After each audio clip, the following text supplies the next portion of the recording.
तुलसीदास जी कहते हैं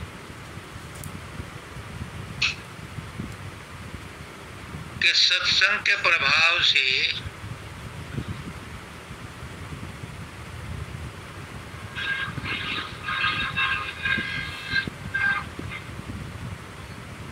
चंदन के पेड़ के पास अगर नीम का पेड़ भी हो, अरंड का पेड़ हो, पलास का पेड़ हो, वो भी खुशबू देने लगता है।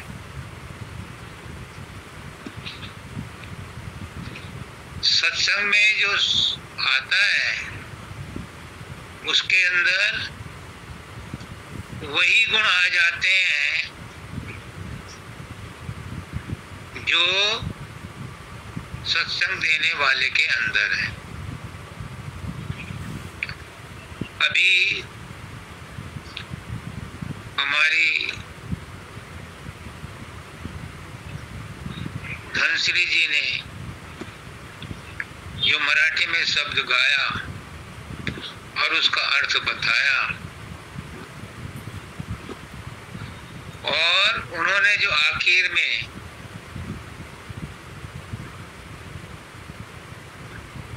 इच्छा की,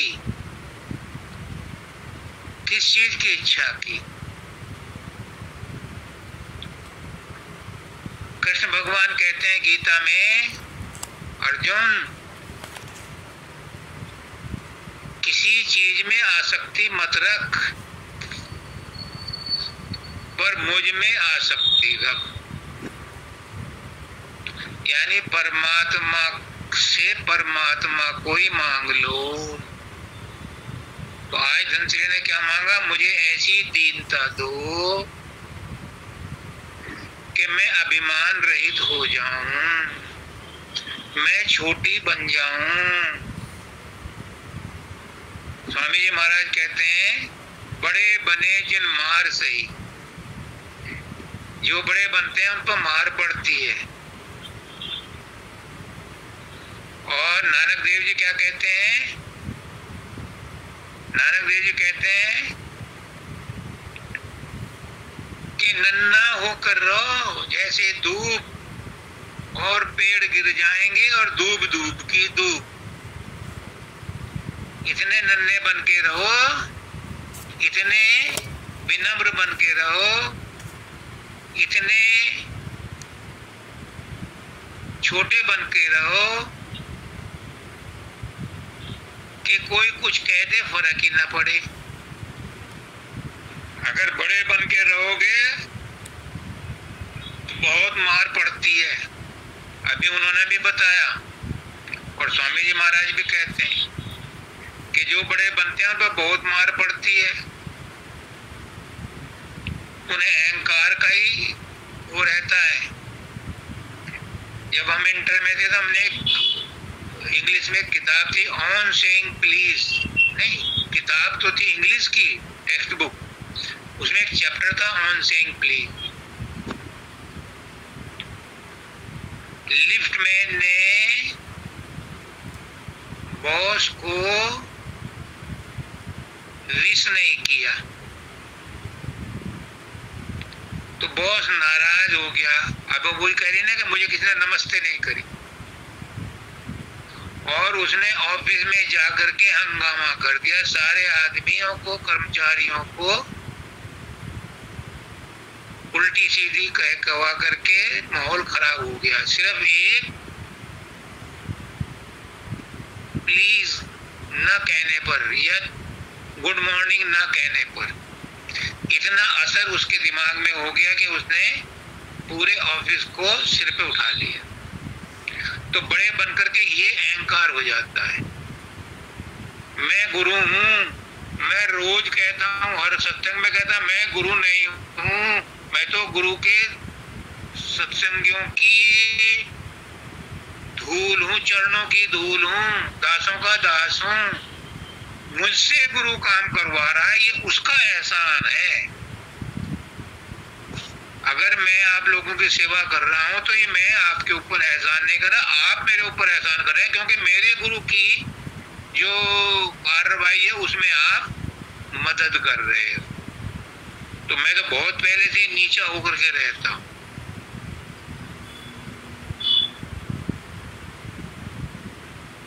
मैंने देखा है हजूर सब्दानंद जी महाराज जितने भी आचार्य थे सबसे दब के रहते थे, यानी सबसे नीचा बन करके रहते थे, हालांकि सबसे ज्यादा होशियार थे। मतलब होशियार मतलब अध्यात्म में सबसे ऊंची अवस्था में थे, लेकिन सबसे नीचे रहते थे, एकदम सबको हाथ जोड़ करके विनम्र नम्रता। हजूर महाराज कहते हैं मालिक ये कहता है मेरे पास वो चीज लेके आओ जो मेरे पास नहीं है। क्या दोगे तुम परमात्मा को, क्या दोगे तुम गुरु को? सब कुछ तो उसका ही दिया हुआ है। बाल बच्चे, धन दौलत, जो कुछ भी संसार में मिला है वो सब उसी की देन है। तो उसके पास क्या लेके जाओगे, क्या भेंट दोगे उसे? तो हजूर महाराज कहते हैं कि गुरु के पास या मालिक के पास दीनता लेके जाओ, क्योंकि उसके पास दीनता की कमी है। वो किसके सामने दीन बने, वो तो खुद सर्वे सर्वा है। तो उसके पास दीनता लेके जाओ, यानी जो दीन बनता है तभी वो दीनानाथ कहलाता है। दादा दयाल ने भी लिखा है अक्सर, मैं पतित ठहरा तभी तू पतित पावन बना। हम पतित हैं तभी तो वो पतित पावन बना, लेकिन इसमें भी थोड़ा सा अहंकार है। हम दीन है, तू दीन दयाल है, इसमें परमात्मा की पदवी और ऊंची हो जाती है। हम दीन है, मैं दीन हूं, दीन, तू दीन दयाल है। एक रसखान का वो है, कभी मुझे नहीं याद आता, लेकिन है बहुत बढ़िया, इसी उसमें है कि मैं दीन हूं, तू दीन दयाल है, मैं भिखारी हूं, तू राजा है। अपने आप को जो शिष्य है वो छोटा करके बताता है, मैं चरणों की धूल हूं।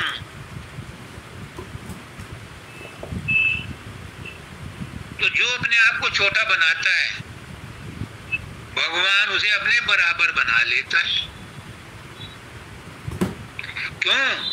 क्योंकि भगवान ने इंसान को अपने ही रूप में बनाया है, तो उसे छोटा कैसे रहने देगा?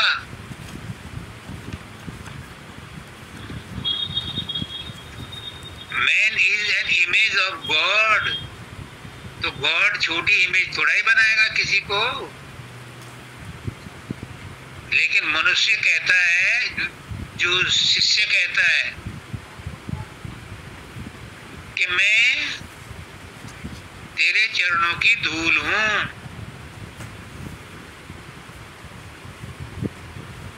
तो वो उसे गले लगा लेता है।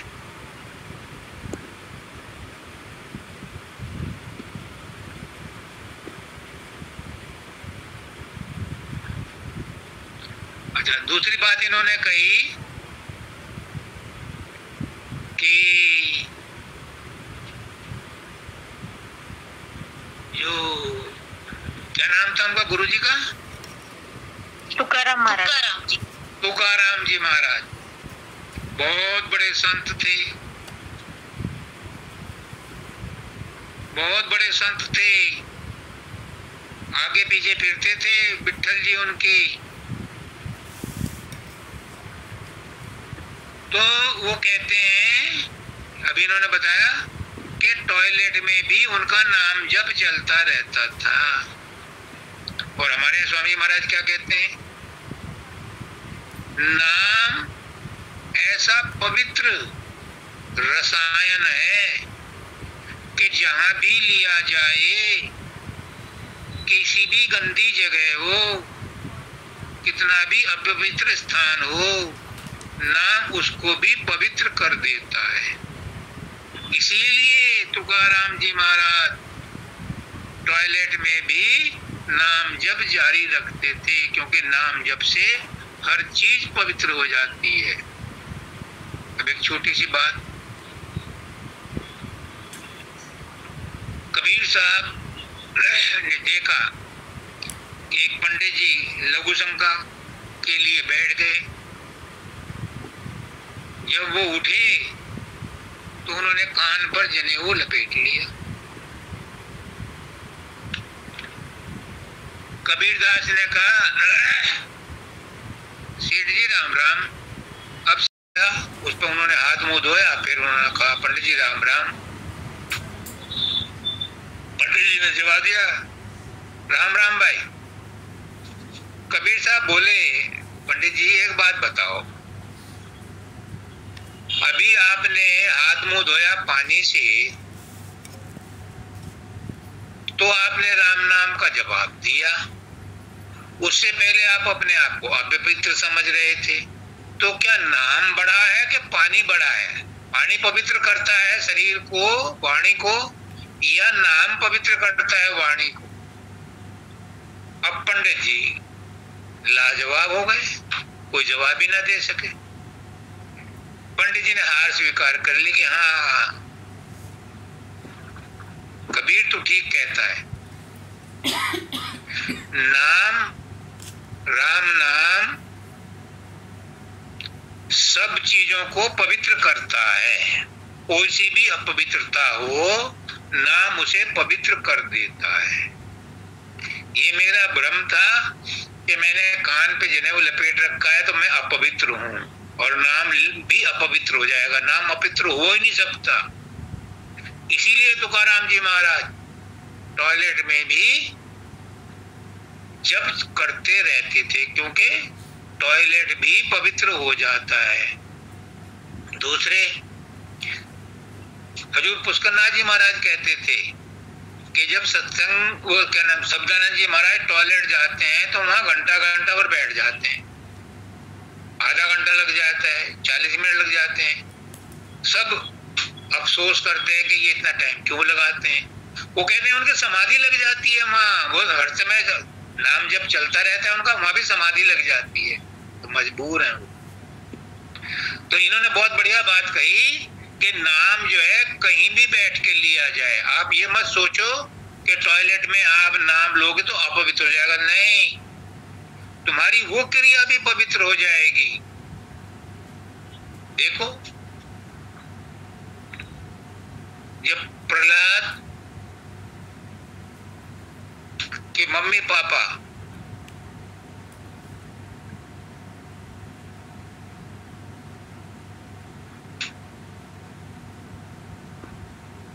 संसर्ग कर रहे थे तो उसकी पत्नी ने 3 बार हिरण्याकश्यप को पूछा, तुम्हारा दुश्मन कौन है? विष्णु। तुम्हारा विरोधी कौन है? विष्णु। तुम्हारा सबसे बड़ा शत्रु कौन है? विष्णु। और नतीजा ये हुआ कि उस एक्ट में कौन पैदा हुआ? प्रहलाद पैदा हुआ, जो विष्णु भक्त था। तो जिस काम में भी तुम नाम लोगे प्रभु का, इष्ट का, वो काम, वो क्रिया, वो कर्म महान बन जाएगा, पवित्र बन जाएगा। एक और बात इन्होंने बढ़िया कही कि उनकी पत्नी झगड़ालू थी और उन्होंने कहा परमात्मा को धन्यवाद, शिकायत नहीं की कि मैं इतनी तेरी तपस्या करता हूँ, इतना तेरा नाम जप करता हूँ, इतना तेरी पूजा करता हूँ, तूने मुझे ये क्या कर दिया। हम कहते हैं तुझे कल तो मैंने 100 रुपए का प्रसाद चढ़ाया था, 50 रुपए का प्रसाद चढ़ाया था, आज मेरा एक्सीडेंट हो गया, तूने क्या कर दिया। यानी परमात्मा से शिकायत करते हैं। और प्रसाद चढ़ाया था तो एहसान दिखाते हैं कि मैंने तुझे प्रसाद चढ़ाया, जबकि प्रसाद परमात्मा ने थोड़ी ना खाया, प्रसाद तो तुमने खुद खाया। सबने मिलके खाया। तो उन्होंने शिकायत नहीं की, उन्होंने तो और एहसान जताया, शुक्रिया अदा किया कि परमात्मा तेरा शुक्रिया, तूने मुझे ऐसी पत्नी दी कि मैं संसार में मोह माया में ना फंसूं।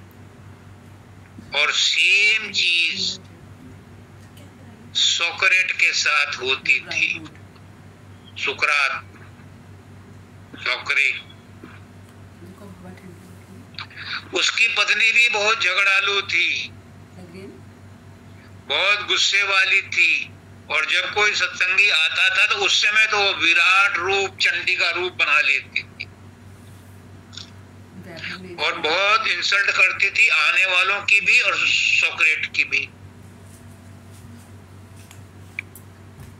और सोक्रेट हंसी हंसी खुशी खुशी रहते थे। कई बार उन्होंने, उनके शिष्यों ने उनसे कहा कि महाराज जी कहो तो आपको दूसरी शादी करवा दें। उसने कहा नहीं, ये तो मेरे लिए वरदान है, ये तो मेरे लिए परमात्मा का तोहफा है, इससे मैं छुट्टी नहीं चाहता, ये तो मेरा उद्धार करने आई है। एक दिन क्या हुआ, उसने बहुत कुछ कहा, ये हंसते रहे। उसको उस दिन पारा बहुत ज्यादा चढ़ गया, आउट ऑफ कंट्रोल हो गई। उसने गोबर कींच उठा करके बाल्टी में और सोक्रेट के सिर पे डाल दिया। वो कहने लगे देवी धन्य हो, तुमने तो प्रकृति का नियम ही बदल दिया। हमने तो सुना था जो गरजते हैं वो बरसते नहीं, आज तो तुम गरजी भी और बरसी भी। धन्य हो, आपको सत सत नमन। भाई ये सुनना था कि वो उनके पैरों में पड़ गई कि मैं हार गई, अब मैं तुम्हारी शिष्या। इसमें दोनों बात आ गई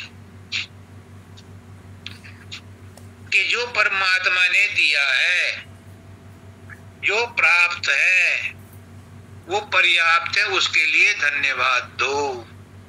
उसमें नून में मत निकालो कि मेरे एक गाड़ी है दो क्यों नहीं दी, मुझे छोटा मकान दिया बड़ा क्यों नहीं दिया, मत कहो।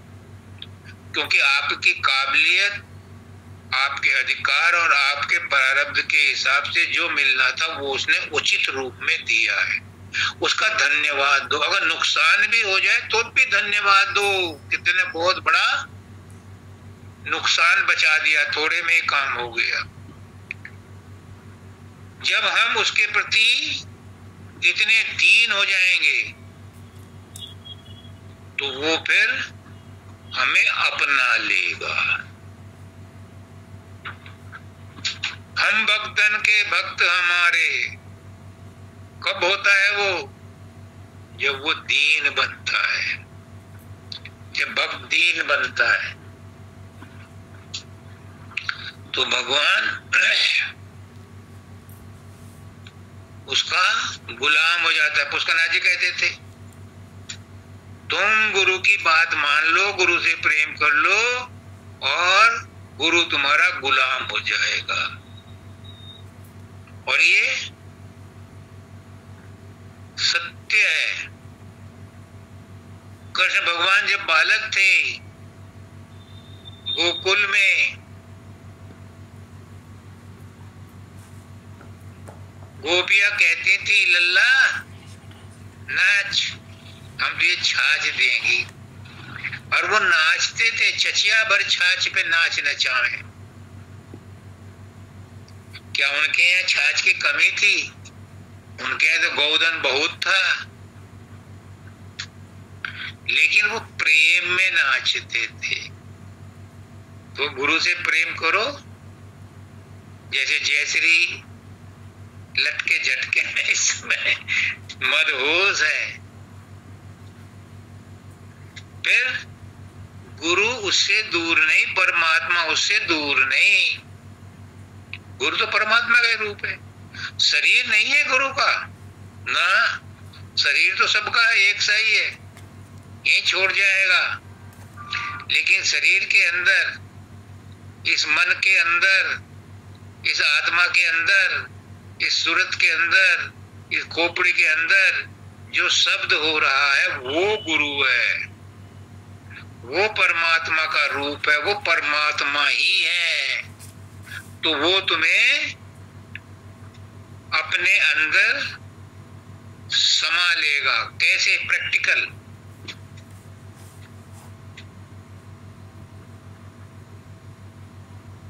हजूर महाराज कहते हैं,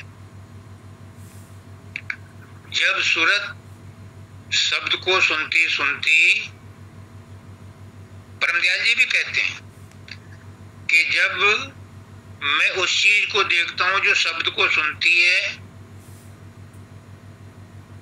जो प्रकाश को देखती है, तो मैं गुम हो जाता हूं। हजूर महाराज कहते हैं कि जब शब्द को सुनती सुनती सूरत उस शब्द में लय हो जाती है, तो शब्द उस शब्द में आकर्षण शक्ति है। जैसे ही सूरत शब्द के सामने आती है, शब्द उसे खींच लेता है, अपने अंदर डुबा देता है। वो होती अशब्द गति, लेकिन वो थोड़े समय के लिए आती है, वरना शरीर का ढांचा छिन्न भिन्न हो जाएगा, ज्यादा देर नहीं रुकती वो। पर वो एहसास दिला देती है कि हाँ, ये जो अनुभव संतों के हैं ये सच हैं। ये अनुभव की बात है, खुद खाओ और जान जाओ। ये कहने सुनने की बात नहीं है। जब भी सूरत इतनी एकाग्र होती है, इतनी चैतन्य होती है कि, और संत मती थोड़ा ही, तुलसीदास जी भी कहते हैं रामायण में,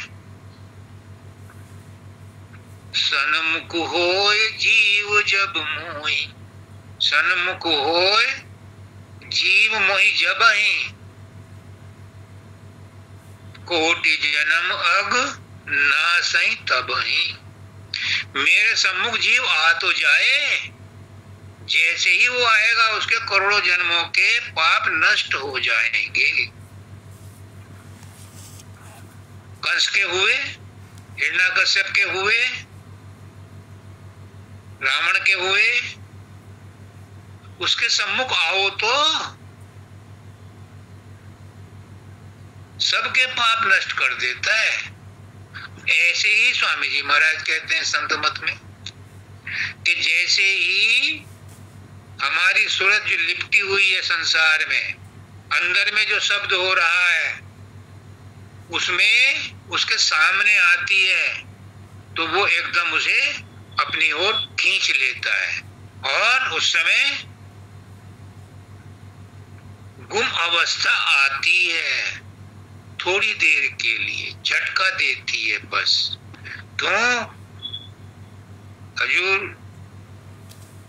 बाबा फकीर कहते हैं कि ज्यादा देर अगर वो ठहरेगी तो शरीर काम नहीं करेगा, शरीर छिन्न भिन्न हो जाएगा। और नहीं कोई संत चाहता कि समय से पहले शरीर को छोड़ा जाए। अगर शरीर के साथ ज्यादा छेड़छाड़ की जो जबरदस्ती करते हैं तो क्या होता है? सामने उदाहरण है पुष्करनाथ जी का, जो ग्रैंड सन था, उसकी सांस बाकी रह गई थी, उसका सारा काम पूरा हो गया था, शरीर छोड़ना पड़ गया उसे, तो उसे इस जन्म में शरीर मिला, वो सांसें पूरी करनी पड़ी। कोई कर्म नहीं करना बाकी था उसे, अब इस जन्म में भी नहीं किया। तो ज्यादा देर वहां टिकने की, वो टिकने नहीं देता। तुम क्या कोशिश करोगे? तुम्हारे कोशिश से कुछ होता ही नहीं। तुम करोगे तो भी नहीं होगा, नहीं करोगे तो भी नहीं होगा। जो होगा वो ऑटोमेटिक प्रोसेस है, अपने आप ही होगा। लेकिन इच्छा मन में रखो, इच्छा भी उसमें मर्ज होने की रखो। इसीलिए कहते हैं गुरु से गुरु को मांग लो। तो आज जैसे धनश्री ने ये मांगा कि मैं इतनी दीन हो जाऊं जितने तुकाराम जी थे, ताकि मैं उनके अंदर मिल जाऊं 24 घंटे, मेरा भी नाम जब चलता रहे। यही तो पर्पज है दीन होने का, यही तो पर्पज है कि मैं उसके अंदर लय होने के लिए एलिजिबल हो जाऊं। और उसका जो रूट है वो नाम सुमरन से जाता है। जो नाम सुमरन करते करते रहेगा उसकी डोर उसके साथ बंधी रहेगी, उसका तार उसके साथ बंधा रहेगा। दादा दयाल कहते हैं कि तार टूटने ना पाए सुमरन का, ऐसा तार बांधो कि टूटने ना पाए। पतंग में ऐसी डोर बांधो जो कटने ना पाए और उड़ते रहो। तो आज बहुत बढ़िया इन्होंने शब्द पढ़ा, इनका बहुत बहुत धन्यवाद धनश्री जी का। इतनी ऊंची अच्छी बात बताई इन्होंने, सारी शब्द भी बढ़िया था, व्याख्या भी बढ़िया थी और मेरी समझ में भी अच्छी तरह से आया, इसीलिए मैं आपको समझा पाया। अब जो जयश्री ने पढ़ा, दरस बिना मुझे कुछ न सुहावे, क्या बात है। अगर ये भावना पक्की है, पक्की हो जाए किसी की कि दरस बिना कल नहीं पड़त, क्षण क्षण मन अकुलाए, ये अवस्था किसकी है? ये अवस्था गुरुमुख की होती है। गुरुमुख को हर समय यही रहता है कि गुरु के वचन सुनने को मिल जाए, गुरु का दर्शन करने को मिल जाए। भूख प्यास खत्म हो जाती है, सब कुछ खत्म हो जाता है, मैं सब कुछ छोड़ दूं, बस मुझे गुरु दर्शन मिल जाए, परमात्मा के दर्शन मिल जाए। क्यों क्यों क्यों? क्योंकि परमात्मा का दर्शन अपना दर्शन है। परमात्मा का रियलाइजेशन, गुरु का रियलाइजेशन सेल्फ रियलाइजेशन है। Self realisation is God realisation. जब बाहर में दर्शन मिलेंगे तो अंदर में भी मिलेगी। अगर बाहर में नहीं मिले तो अंदर भी नहीं मिलेंगे। पुष्करनाथ जी कहते थे, अगर परमात्मा मेरे अंदर है तो केदारनाथ में भी है, द्वारका में भी है, सब जगह। और मेरे अंदर नहीं है परमात्मा तो वहां भी नहीं है। तो बाहर में गुरु के दर्शन हो गए तो अंदर में भी दर्शन हो गए, और अंदर में दर्शन हो गए तो तुम गुरु ही हो गए। इसलिए गुरु के दर्शनों की चाह होती है। ये भक्त का एक, परमात्मा तो लीला करता ही है, गुरु तो लीला करता ही है, भक्त भी लीला करता है। अब हमारी वो थी द्विवेदी जी माता जी, शीला माता जी, उन्होंने उनसे कहा मानव दयाल जी ने कि मांग ले, क्या मांगती है? तो मुझे कुछ नहीं मांगना आता, ना मैं मांगती। अगर कुछ तो मांग ले, मैं तो दे रहा, कुछ नहीं चाहिए। अरे कुछ तो मांग ले, अब मुझे भक्ति और प्रेम दे दो। अब तो न छोड़ा ही क्या है,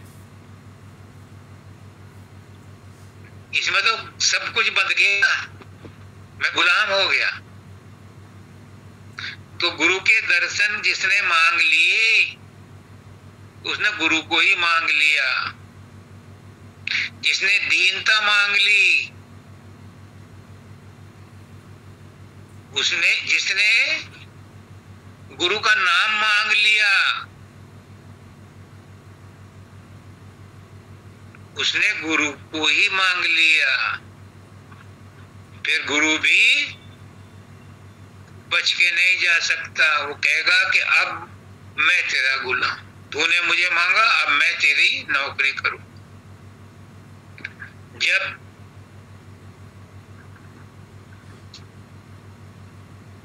राजा बलि दान देने में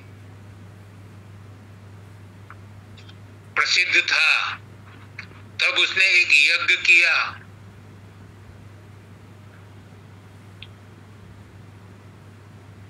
और उससे इंद्र भयभीत हो गया कि मेरा सिंहासन न ले ले। तो उसने विष्णु भगवान से सिफारिश की। विष्णु भगवान बामन बन करके आए, यानी छोटे से बन करके आए। पंडित का रूप लेके आए और बलि से कहा, जब वो दान दे रहा था और यज्ञ कर रहा था, कि मुझे 3 पग भूमि दे दो। नहीं, तुम्हें क्या चाहिए? उसने कहा पहले संकल्प करो तो मैं बताऊंगा ये क्या चाहिए। तो उन्होंने संकल्प कर लिया। उसने कहा मुझे 3 पग भूमि दे दो। तो उसके गुरु ने मना किया।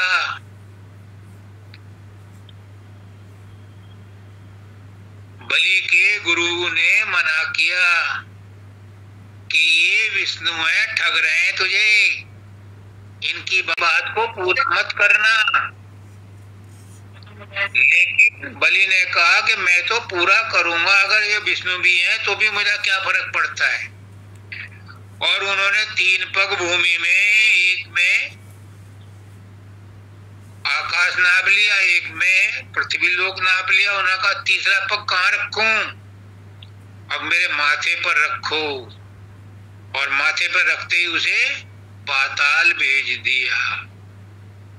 उसकी भक्ति से वो बहुत प्रसन्न हुए कि मेरा पैर तेरे सिर पर रखा गया, अब तू मांग ले, क्या मांगता है, मेरे साथ रहो। फिर पाताल में उनके साथ ही रहे, हो गए गुलाम। उन्हें छुड़ाने के लिए लक्ष्मी जी आई। रक्षाबंधन को जो त्योहार अभी आएगा, उन्होंने बलि के राखी बांधी। और जब दक्षिणा के लिए उन्होंने कहा कि बहन दक्षिणा में क्या लेगी? अब मेरे पति को दे दे। कौन तेरा पति है? ये जो तेरा द्वारपाल है। देखो, ये छोटी मोटी बात नहीं है। इसलिए परमात्मा के प्रति, गुरु के प्रति जो जितना दीन होता है उसको उतना ही फायदा हो। तो दरस बिना मुझे कुछ न सुभावे। जिसको ऐसी लगन लग गई कि बिना दरस के कल नहीं पड़ती, यानी शांति नहीं पड़ती, कुछ नहीं अच्छा लगता, रोटी पानी भी अच्छा नहीं लगता, सोना धोना भी कुछ अच्छा नहीं लगता, तो फिर वो इष्ट, उसके कान भी हैं, उसके आंख भी हैं, उसके दिल भी है और उसके आत्मा भी है। तो वो इन चीजों को अनदेखा नहीं करता, वो उसका हो जाता है, उसे अपना लेता है। तो मैं कह रहा था कि शिष्य भी लीला करते हैं, इन ऐसे ऐसे ड्रामे करके भगवान को मोहित करने के लिए, आकर्षित करने के लिए तरह तरह के नए नायाब साधन ढूंढते रहते हैं कि कैसे प्रसन्न कर लूं, कौन सी चीज मेरी उन्हें पसंद आ जाए। और वो परमात्मा, वो गुरु खुश होता है कि इसने ये जो ड्रामा किया है ये भी मुझे स्वीकार है। उसे सब पता है लेकिन वो इन चीजों से बहुत प्रसन्न होता है। क्यों क्यों क्यों? क्योंकि वो उसका अपना ही है, सारे तो उसके अपने ही हैं, पर वो विशेष रूप से प्रेम कर रहा है, बाकी तो सब सामान्य रूप से करता है। जो विशेष रूप से करता है उसे विशेष मिलता है। जो कर्मचारी, जो बाई आपके यहाँ काम करने आती है, अगर विशेष सेवा करे आपकी और विशेष दीन होकर के जाए, दीन होकर के बात करे, अगर काम करे, आपका दिल करेगा इसे कुछ दे दो यार, छोटे मोटे त्योहार पे भी दे दो, वैसे भी दे दो, क्योंकि वो विशेष काम कर रही है तो विशेष उसे मिलता है। जो एक्स्ट्रा सेवा करता है उसे एक्स्ट्रा बोनस मिलता है। नौकरी तो सभी करते हैं, लेकिन जो देर तक करता है, जो समर्पण भाव से सेवा करता है, जो प्रेम भाव से ग्राहकों से बात करता है, उसे कोई कुछ दे या ना दे, परमात्मा उसके एक्स्ट्रा नंबर देता है। ये भाव है इसके पीछे। लागी लगन छूटे नहीं। अब तो ये लगन लग गई, ये भी रिझा रहे हैं, पिया को ले रिझाए, एक वो है भजन। तो पिया को रिझाने के लिए मन में हूक उठनी चाहिए,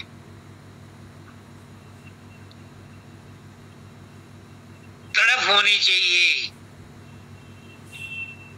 जिज्ञासा से काम नहीं चलेगा, वो बॉइलिंग पॉइंट पे आए तो कहते हैं खटखटाओ खुलेगा, मांगो मिलेगा। तो परमात्मा भी उसको तत्काल दे देते हैं। एक छोटी सी कहानी से बताता हूँ, इसे जल्दी समझ में आ जाएगा।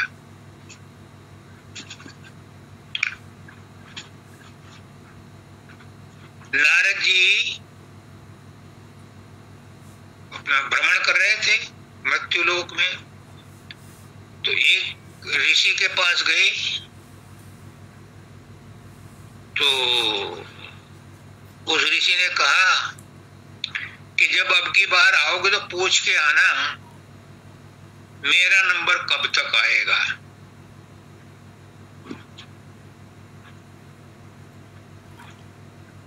तो अगली बार आए तो उन्होंने पूछा विष्णु भगवान से कि उस भक्त का नंबर कब तक आएगा। तो विष्णु ने कहा कि उससे कहना जिस पेड़ के नीचे वो भक्ति कर रहा है, जब सारे पत्ते गिर जाएंगे उसके, तब आऊंगा। जब नारद जी आए, उसने पूछा तो वो नाचने लगा। तो नारद जी कहते हैं इसमें खुशी होने की क्या बात है भाई। उसने कहा कि उनको मेरा ख्याल तो है, उन्होंने ये तारीख निश्चित कर दी कि जब सब पत्ते गिर जाएंगे तब आएंगे, इसका मतलब मेरा नंबर आएगा। तो इसलिए मैं खुश हो रहा हूं कि उनके बुक्स में मेरा नाम है। कितना ही समय लग जाए क्या फर्क पड़ता है मुझे, समय की चिंता नहीं है, वो आएंगे ये निश्चित हो गया। और परमात्मा तभी आ गए। क्यों? क्योंकि उसकी दीनता, उसका समर्पण देख लिया उन्होंने कि ये इसमें भी खुश है, तो फिर इसको अभी दर्शन दो। इसकी योग्यता बढ़ गई, ये भाव प्रकट करते ही इसकी योग्यता बढ़ गई, इसके नंबर बढ़ गए। हालांकि नारद ने बुरा माना कि मुझसे तो ये कहलवाया, जब तुम्हें दर्शन आज ही देने थे तो मुझसे ये क्यों कहलवाया। उसने कहा कि इससे पहले इसकी भावना ऐसी नहीं हुई थी, आपके वचन सुन करके इसकी भावना ऐसी बढ़ी कि मुझे तत्काल आना पड़ा। तो ऐसे आदमी की, ऐसे भक्त की मैं चाहत को ज्यादा देर नहीं रख सकता, नहीं कुकर फट जाएगा। अगर उसकी सेफ्टी वॉल जो है उसमें ज्यादा सिट्टी आ रही है और तुम नहीं उसको उठा रहे तो किसी दिन बस्ट भी हो सकता है। तो उसकी जो तड़प है वो इतनी ज्यादा हो जाती है, तो उसको सुन करके, उस पुकार को सुन करके परमात्मा खुद चल करके आधे नंगे पैर चल के आते हैं।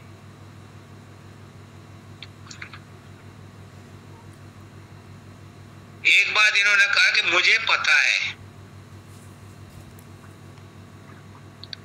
और मैं ये कहता हूं इनके ऊपर एक बात पर बात, इनको तो क्या पता है मुझे नहीं पता, लेकिन मुझे क्या पता है ये भी मुझे नहीं पता। मुझे इतना पता है कि मुझे कुछ नहीं पता।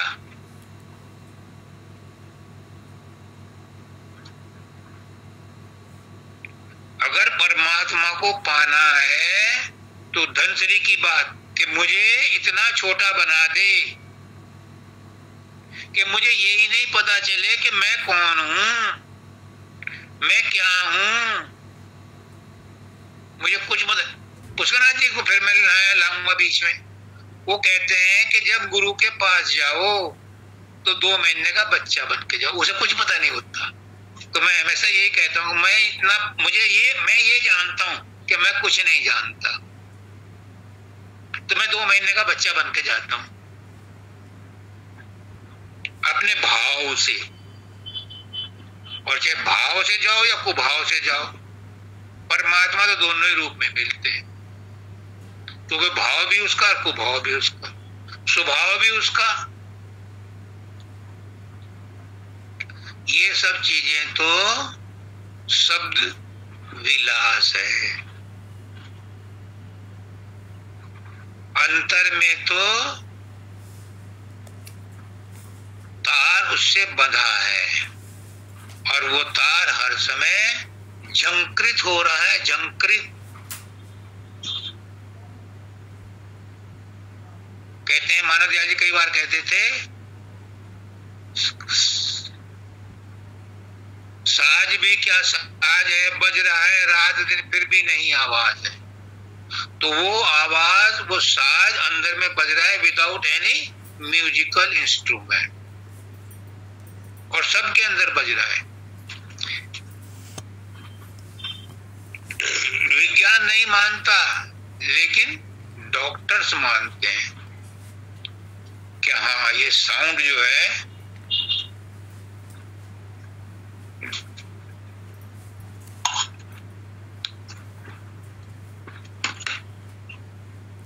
शरीर में जहां उसका रिदम टूटा हुआ होता है तो वो पता लगा लेते हैं स्टेथोस्कोप से कि यहाँ खराबी है। आजकल तो सब लेबोरेटरी टेस्ट चल रहे हैं, पर पहले तो डॉक्टर नब्ज देख के स्कोप लगा करके पता कर लेते थे बीमारियों का, बहुत सी बीमारियों का, सबका तो खैर नहीं होता था। तो कहने का मतलब है कि ये शब्द सबके अंदर अनइंटरप्टेड, इसी को कहते हैं अनहद नाद। ये अनहद का मतलब है बिना कारण, बिना टूटे हुए, बिना सहायता के, बिना किसी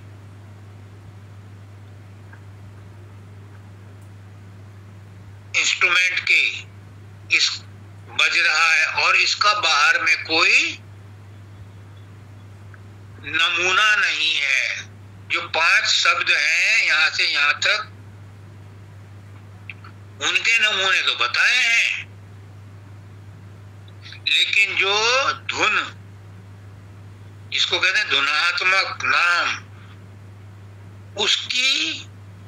उसका नमूना, उसकी उपमा नहीं दी कहीं, क्योंकि वो मैचलेस है, वो अनामी है, वो अकह है, वो अव्यक्त है, पर है, उसकी एग्जिस्टेंस है, उसकी एग्जिस्टेंस, उसका मैनिफेस्टेशन वो शब्द ही है।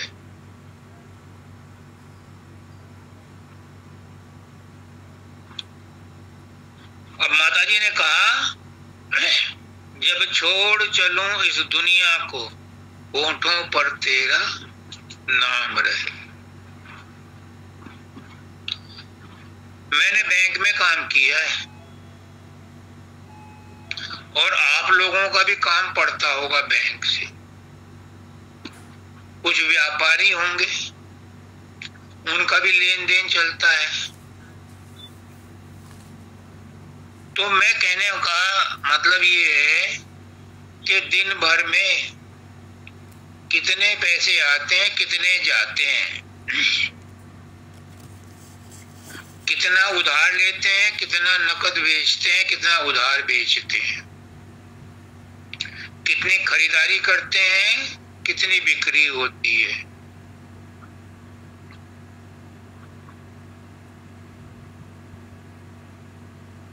हमारे यहाँ आज दो FCA हैं, CA हैं।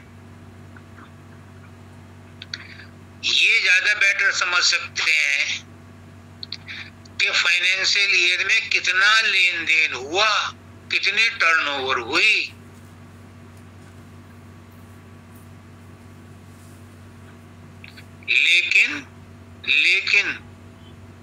लेकिन अंतिम रिजल्ट क्या रहा, कितना प्रॉफिट या लॉस हुआ। सारे साल जितने भी हमने धंधा किया, नेट रिजल्ट साल के अंत में क्या रहा, यही माताजी ने कहा है कि जब छोड़ चलूं इस दुनिया को, होठों पे तेरा नाम रहे। जिंदगी भर मैंने जो भी ट्रांजैक्शन किए, नाम लिए या नहीं लिए, पूजा की या नहीं की, मंदिर मस्जिद गए कि नहीं गए, जो कुछ भी सारी उम्र किया, नेट रिजल्ट क्या रहा जाते हुए। अगर अंत समय में जाते हुए होठों पे तेरा नाम रहे तो बाजी जीत ली, तुमने बाजी जीत ली। इसीलिए तो गुरु कहता है सुमरन ध्यान करते रहो बेटा। क्यों? कृष्ण भगवान ने अर्जुन से कहा था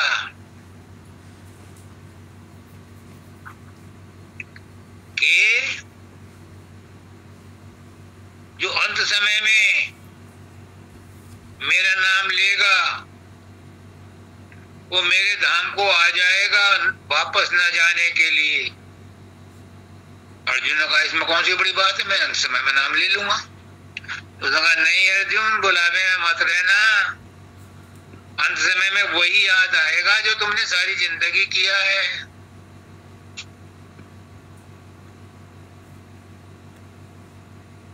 इसलिए गुरु क्या कहता है कि मन में काम, क्रोध, लोभ, मोह, ईर्ष्या, द्वेष, नफरत,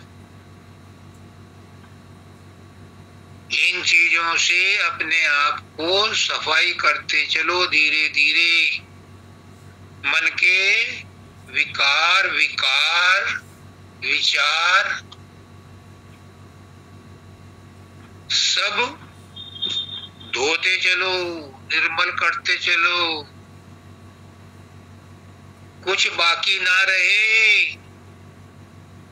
और इसकी जगह भरने के लिए जो खाली जगह होगी, नाम को लेते रहो या नाम को लेते रहो तो ये विकार निकलने शुरू हो जाएंगे और मन में निर्मलता आती रहेगी, स्थिरता आती जाएगी, शांति आती जाएगी और एक दिन मन निर्मल हो जाएगा। कबीरदास जी कहते हैं मन मेरा निर्मल भया जैसे गंगा नीर, और पीछे पीछे हरि फिरे कहत कबीर कबीर। जिसका मन निर्मल हो जाता है, उसके होठों पर लास्ट मोमेंट में ये नाम आता है जिसकी माता जी सिफारिश कर रही। और उसके लिए जो भी हम काम धंधा कर रहे हैं, जो भी हम सुमरन ध्यान भजन कर रहे हैं, मन को निर्मल करने की जिम्मेदारी भी हमारी है कि मन में नाम जपने से शरीर और मन सुधरते हैं, लेकिन अगर उनमें और गंदगी बराबर बढ़ते रहे तो कैसे काम चलेगा? पुरानी तो निकल रही है, गुरु दूर कर रहा है पुराने कर्मों को। तो मुझे 3 गुरुओं ने लिख करके दिया है कि राजे तेरे सारे कर्म खत्म हो गए, पर आगे मत करना। पुरानी गलतियां माफ हो गई, पर अब रिपीट मत करना, क्योंकि अगर पुरानी गलतियों को तुमने दोबारा रिपीट किया तो वो पुरानी भी एंट्री खड़ी हो जाएंगी। इसलिए मन को जितना निर्मल करोगे, अंत समय में क्या याद आएगा? कर्म तो खत्म हो गए, विचार तो खत्म हो गए, वासनाएं खत्म हो गई, और उसकी जगह नाम रटन या सुमरन आपका चालू है, तो वही नाम अंत समय में आएगा।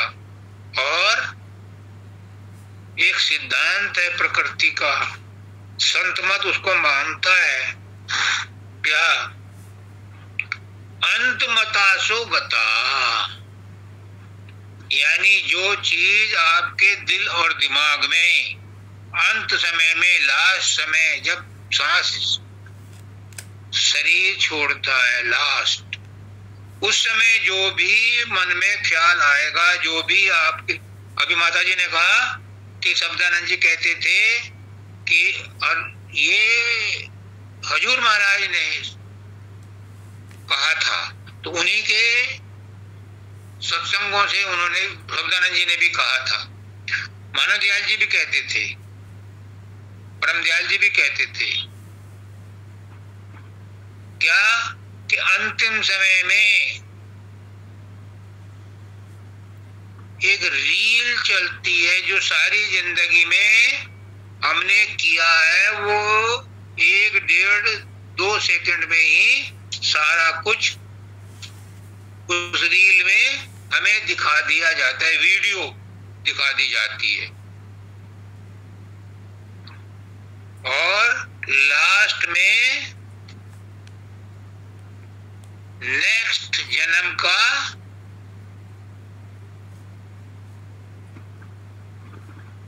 बेस दिखा दिया जाता है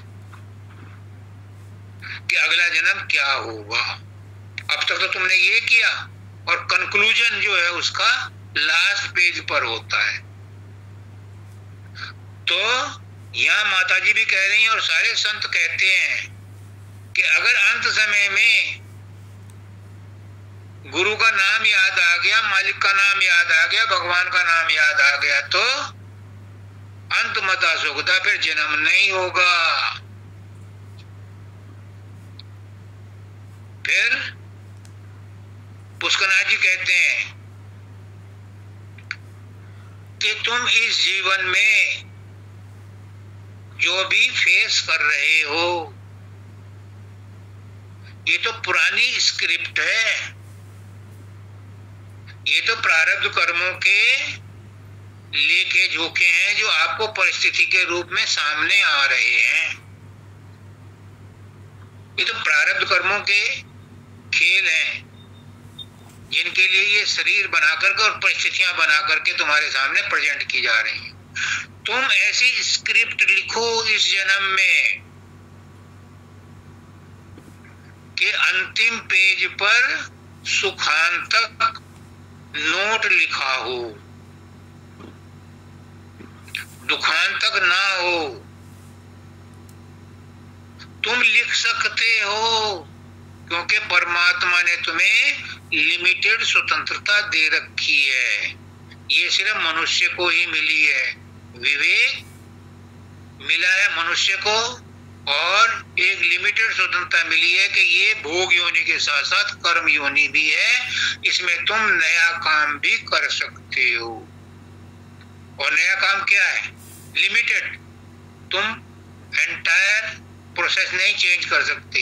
एक स्क्वायर में तुम इस जीवन में एक नई स्टोरी लिख सकते हो, और वो है सुमरन ध्यान भजन करके अपने कर्मों को इस तरह से बनाओ कि अंतिम समय में तुम्हारी कोई इच्छा ना रहे। ये मनुष्य के बस में ही है और किसी के बस। देवता भी नहीं है इसके एलिजिबल, वो डिस्क्वालिफाइड है क्योंकि उनको अभिव्यक्त करने के लिए शरीर नहीं मिला है, और मनुष्य को शरीर मिला और इसने कष्ट उठाए, तो इसलिए परमात्मा ने ये विशेष प्रिविलेज दिया है इंसान को कि अगर ये चाहे तो ऐसी स्क्रिप्ट लिख सकता है इस जन्म में कि अगला जन्म ही ना लेना पड़े। पुष्कर जी कहते हैं कि अगर तुम मृत्यु से डरते हो, सबको डर लगता है। रावण कितना बलशाली था, कंस कितना बलशाली था, हिरण्यकश्यप कितना बलशाली था, लेकिन मृत्यु से उन्हें भी डर लगा। तो पुष्कर जी क्या कहते हैं? अगर मृत्यु से इतना ही डर है तो जन्म ही मत लो। ये जन्म तो तुम्हें मिल गया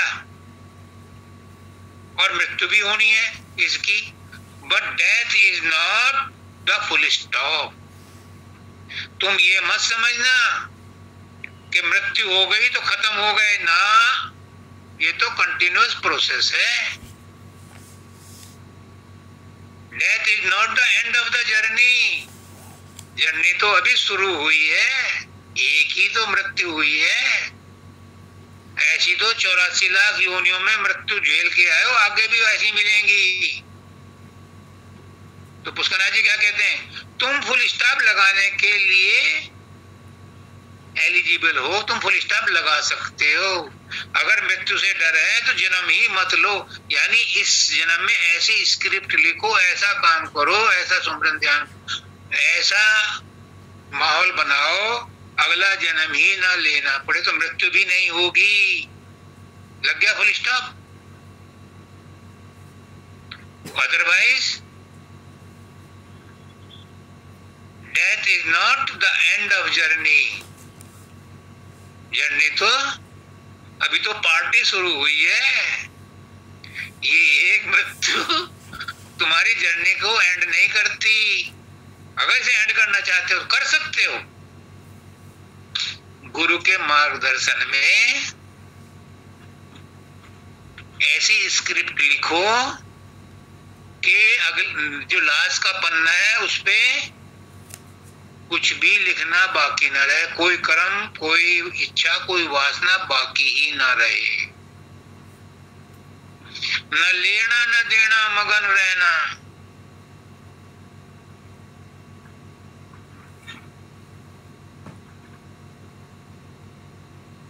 अगर हमारे जनरल लेजर में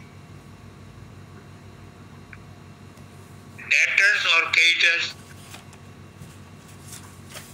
सेल्स और परचेज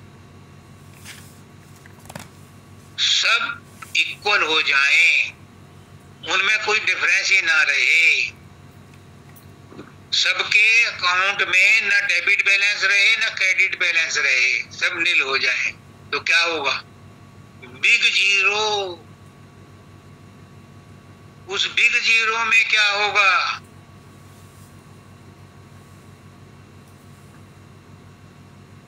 वही है शून्य अवस्था। कहां से कहां पहुंच गए। जो पुष्करनाथ जी कहते हैं कि राजेश शब्द के पीछे डंडा लेके मत चल, क्योंकि शब्द में भी द्वैत है, एक शब्द सुनने वाला और एक शब्द। प्रकाश में भी द्वैत है, एक प्रकाश को देखने वाला और एक प्रकाश। हमारी अंतिम अवस्था है शून्य अवस्था, अशब्द गति। तो अगर लेजर में डेबिट क्रेडिट कुछ भी नहीं है, सबके अकाउंट के आगे नील है, तो हम कहां पहुंचेंगे? शून्य। तो उसी के लिए कहा है कबीरदास जी ने, न लेना न देना मगन रहना, ना मुझे किसी से कुछ लेना ना मुझे किसी को कुछ देना, मेरे तो लेजर बैलेंस्ड है।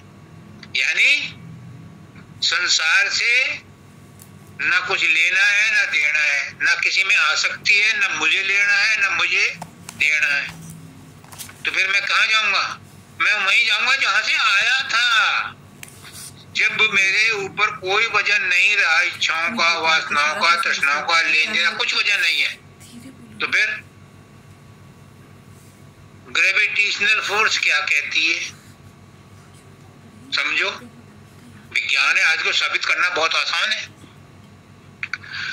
ग्रेविटेशनल फोर्स कहती है जिस चीज में वजन होता है वो पृथ्वी की तरफ आकर्षित होता है, और दूसरे ग्रहों में उन ग्रहों की जो आकर्षण शक्ति है, उनकी जो ग्रेविटेशनल फोर्स है वो वहां वर्क करती है। जब पृथ्वी की गुरुत्वाकर्षण शक्ति से हम उसके प्रभाव में नहीं आएंगे, क्योंकि हमारे अंदर कोई वजन नहीं है, तो हमारी आत्मा कहाँ जाएगी? हमारी आत्मा पृथ्वी की तरफ ना आकर के ऊपर जाएगी जहां से वो आई थी, फिर वहां चली जाएगी। सिंपल सा अर्थमेटिक है।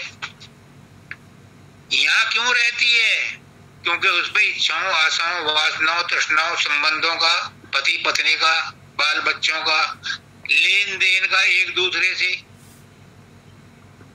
उनका वजन उस पर पड़ता है, तो वो इसमें बध जाती है, फिर उसे बार बार जन्म लेना पड़ता है। बाबा फकीर को मैं लाऊंगा बीच में। उन्होंने एक अखबार में पढ़ा कि इंग्लैंड के किसी साइंटिस्ट ने या डॉक्टर ने एक्सपेरिमेंट किया किसी मरते हुए मरीज पर।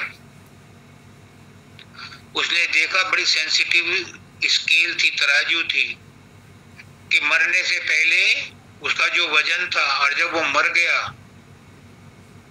तो उसमें दोनों में 21 ग्राम का डिफरेंस था। तो उसने बड़े धड़ल्ले से लिखा अथॉरिटी के साथ कि जो चीज इससे निकली है शरीर से, यू से इट हैज सोल। मैं कहता हूं वो कुछ भी नाम है उसका, एनर्जी नाम है, कॉन्शियसनेस नाम है उसका वजन 21 ग्राम है। बाबा फकीर ने उसको पढ़ा और फिर सत्संग दिया और बताया कि वो 21 ग्राम जो वजन था वो आत्मा का नहीं था, वो तो उसकी इच्छाओं, वासनाओं, तृष्णाओं, कामनाओं का था। आत्मा का कोई वजन नहीं है। उन्होंने कोट किया,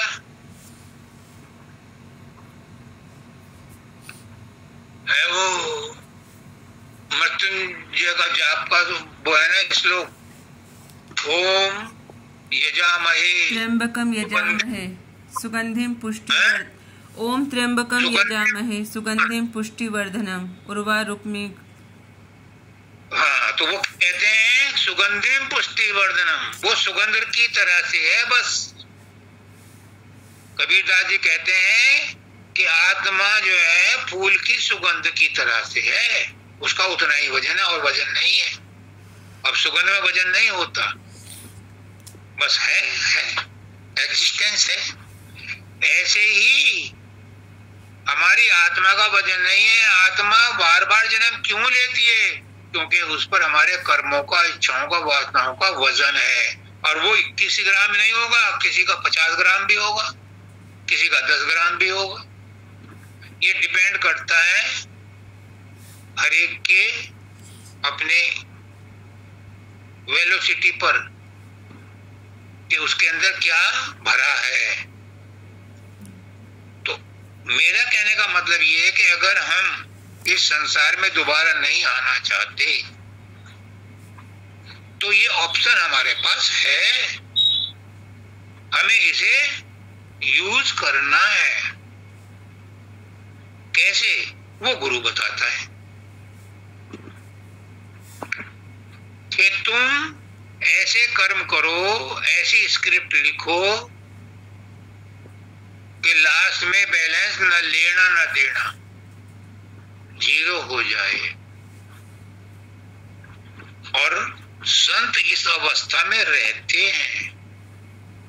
ये थ्योरी नहीं है, ये करने का भेद है। नहीं बुद्धि विचार और बुद्धि छोड़ करनी करे तब पावे गुस्सा, ये करने का विषय है। करो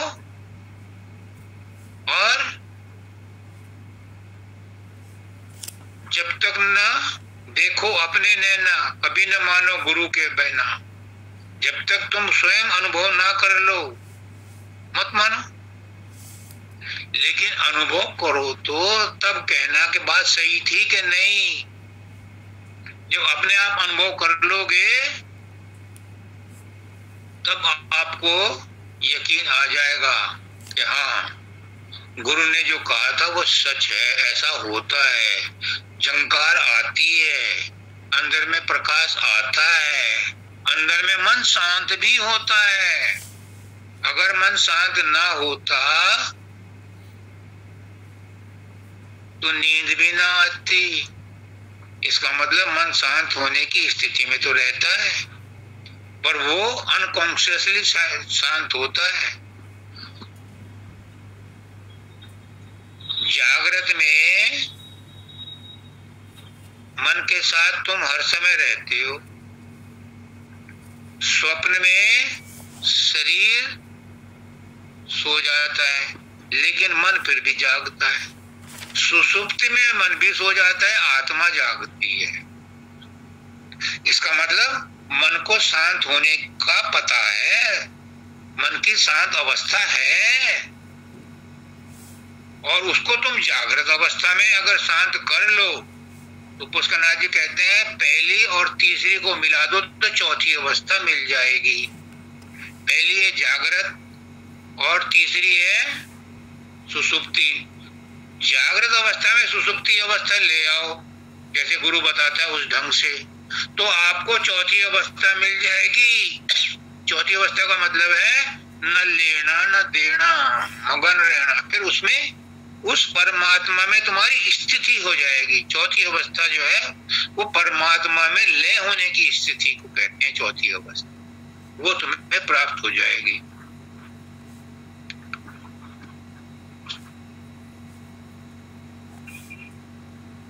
लेकिन इसके लिए समय हो गया है। लेकिन ये जो माता जी ने कहा है इसमें एक आई थी कि चादर जो है उसमें ताने बाने से बुनी जाती है। ताना इधर से सीधा वाला खींचता है और बाणा वो होता है जो वो अपनी चरखी चलाता है, हर बार इधर से उधर, इधर शटल चलती है। लेकिन जब तैयार होके आती है चादर तो कबीरदास जी क्या कहते हैं, जीनी जीनी पीनी चदरिया, जीनी जीनी पीनी चदरिया, काय कथाना काय की बरनी, कौन तार से बीनी चदरिया, इंगला पिंगला ताना बरनी, सुषमन तार से बीनी चदरिया। ये चादर सुरमन ओढ़ी ओढ़ के महली की नीचे दरिया, दास कबीर जतन से ओढ़ी, जो की त्यों धर दी निज दरी।